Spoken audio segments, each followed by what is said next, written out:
Mas lalong dumami ang mga nakiisa sa Laban Kasama ang Bayan Prayer Rally sa Liwasang Bonifacio sa lungsod ng Maynila nitong weekend, kung saan dama na lalong tumibay ang pagkakaisa at lalong tumindi ang mga panawagan at mga hinaing ng taong bayan laban sa maling pamamahala ng Administrasyong Marcos Jr. Kasabay nito'y ang panawagan ng tunay na pagbabago. Nitong araw ng Linggo, Marso 10, ang ikalimang araw ng 7-day Laban Kasama ang Bayan Prayer Rally. Bukod sa mga miyembro ng Kingdom of Jesus Christ, nakiisa rin sa prayer rally ang Muslim community, grupo ng indigenous people, Duterte supporters at iba't ibang sektor ng lipunan. Ang grupo ng mga kababayang Muslim na taga-Taguig City ay kabilang sa mga nakilahok sa rally. Si Nailin na kabilang sa Muslim community ay dismayado sa pamamalakad ng BBM administration. Kami po yung mga Muslim na sumali po dito sa rally. Actually, nakita ko lang po ito sa mga vlog niyang mga DDS vlogger. Diehard po ako ng Duterte. Tapos, ang inaanong dati po BBM kami. Dahil sa pangako ni BBM na 20 pesos na bigas, na lalo pong baliktad, lalo pong nagmahal ang bigas.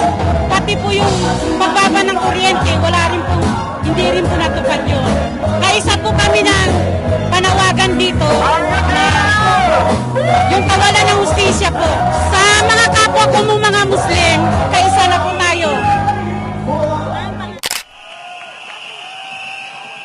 Sa grupo naman ng mga IP, inilahad ng leader ng Mindanao Indigenous Peoples Council of Elders and Leaders na hindi iiwanan ng mga katutubo si Pastor Apollo Sikibuloy sa laban nito. Kami po mga kapatid na katutubo mula sa Mindanao ay nakikiisa sa ginagawang prayer rally sa araw na ito dahil po tinuturing namin na kapatid si Pastor Apollo Kibuloy. Siya po ay tinawag namin na Dato Pamulingan at bilang kapatid hindi po namin siya iiwanan sa kanyang laban sa ngayon. Pangalawa po, kaming mga pamayan ng katutubo ay naharap sa malaking pangamba dahil po ang Kongreso ngayon gusto nilang amindahan ang batas ng IPRA, ang nag-iisang batas na nagkikilala ng karapatan naming mga katutubo. Hindi rin natiis ng mga taga-suporta ni dating Pangulong Rodrigo Duterte na hindi dumalo sa pagtitipon. Ayon sa isang miyembro ng grupong Duterte Ice Brigade, masaya silang nakiisa sa rally dahil ito ay laban para sa bayan. Dati po ako radio announcer, broadcaster.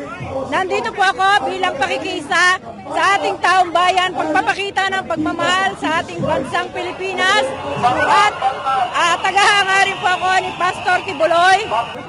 Marami ko mga kasama rito, mga ka-Duterte supporters ko, ang aming Deb Solid, nandito. Duterte I Brigades, nandito. Ang Duterte Mission, si ate nandyan. Maraming mga grupo. Andito din si Ma'am Pema Duterte, kasama rin natin, nandyan siya. Marami tayong mga ka-Duterte na nakikita dito sa rally na ito. Binatikos ng grupo ang kabiguan ng BBM administration na tuparin ang pangako nitong 20 pesos na kada kilo ng bigas. Dismayado rin sila sa talamak na korupsyon ngayon. Ako po ay nakikisa para sa laban po, kontra po sa korupsyon. Grabe pong korupsyon na nangyayari sa ating bayan. Samantalang maraming naghihirap na mga kababayan natin. Siyempre, gusto ko yung mga pinangako ng ating presidente na hanggang ngayon ay hindi nakikita ng ating mga kababayan. Lalong-lalo na po ang bigas na sinabi niya na 20 pesos. Hanggang ngayon napakataas pa rin. 60 pesos, malaking bagay po sa Pilipino ang bigas. Dahil kahit ano uulamin nila, basta meron lang pong bigas. Samantala, isa sa napaka-importanteng bahagi ng rally ang Jericho March. Isa sa personalidad na nakiisa sa marchang ito ang OFW advocate na si Astra Pimentel Naik. Sinabi ni Astra na napakahalaga ng pagsasagawa ng Jericho March batay sa istorya sa Biblia. Binigyang diin niya na kung ano ang ginawang katagumpayan ng Diyos Ama sa panahon ni Joshua kung saan nawasak ang Wall of Jericho ay ganito din ang ipapakitang kapangyarihan ng Diyos sa panahon ngayon. Bilang isang Kristiyano, alam ko po kung ano yung nakasulat sa Bible, ano. Ang sinasabi sa Biblia, lahat ng laban natin ay sinisimulan sa kalangitan. And anything that is bound on earth is bound in heaven. Ang ating Diyos Ama ay hindi nagbabago. He is the God of yesterday, today, and tomorrow. Aniya, mahalaga ito sa panahon ngayon sa gitna ng maraming suliranin na umuusbong sa Pilipinas. Unang-una rito ang problema raw sa pamamahala ng kasalukuyang administrasyon. Inilahad ni Astra na ang ginagawa sa Jericho March ay upang putulin at talunin ang anyay strongholds sa bansa gaya ng kasakiman, korupsyon, kahirapan, kasinungalingan, panunupil sa malayang pamamahayag at iba pang suliraning lalong nagpapahirap sa mga Pilipino. Itong lahat ay gusto nating panalunin in the heavenly realm, and we know na kahit hindi nakikita ng mata ng tao ang epekto ng Jericho March, makikita ng lahat ng sambayanang Pilipino ang resulta nito after March 12, ang pangpitong araw ng ating Jericho March. That all the strongholds in the Philippines shall fall down because the people of God is praying and the people of God is speaking.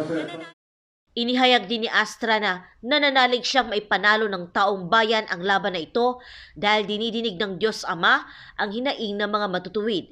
Sa laban kasama ang Bayan Prayer Rally, libo-libo ang nananalangin at umiiyak sa Diyos Ama para sa hustisya at katarungan. Sa huli ay nagbigay saludo si Astra sa KOJC sa napaka-organisadong prayer rally. Kakaiba ito sa lahat ng ating nasalihan na prayer rallies. I've joined all the prayer rallies, hindi lamang sa taong ito, but even in previous years, in previous administrations. Pero ngayon, nakita natin kung gaano ka-epektibo, gaano ka-organisado, gaano ka-linis, gaano ka-disiplinado, at higit sa lahat, punong-puno ng pag-ibig, punong-puno ng pag-asa ang bawat isa na nandito. Kung kaya tayo nagtitiwala na ang boses na ito ay mas lalakas pa. Ika nga, there is power in the voice of one. Kung ang isa ay nagsimula, ito ay magmumultiply.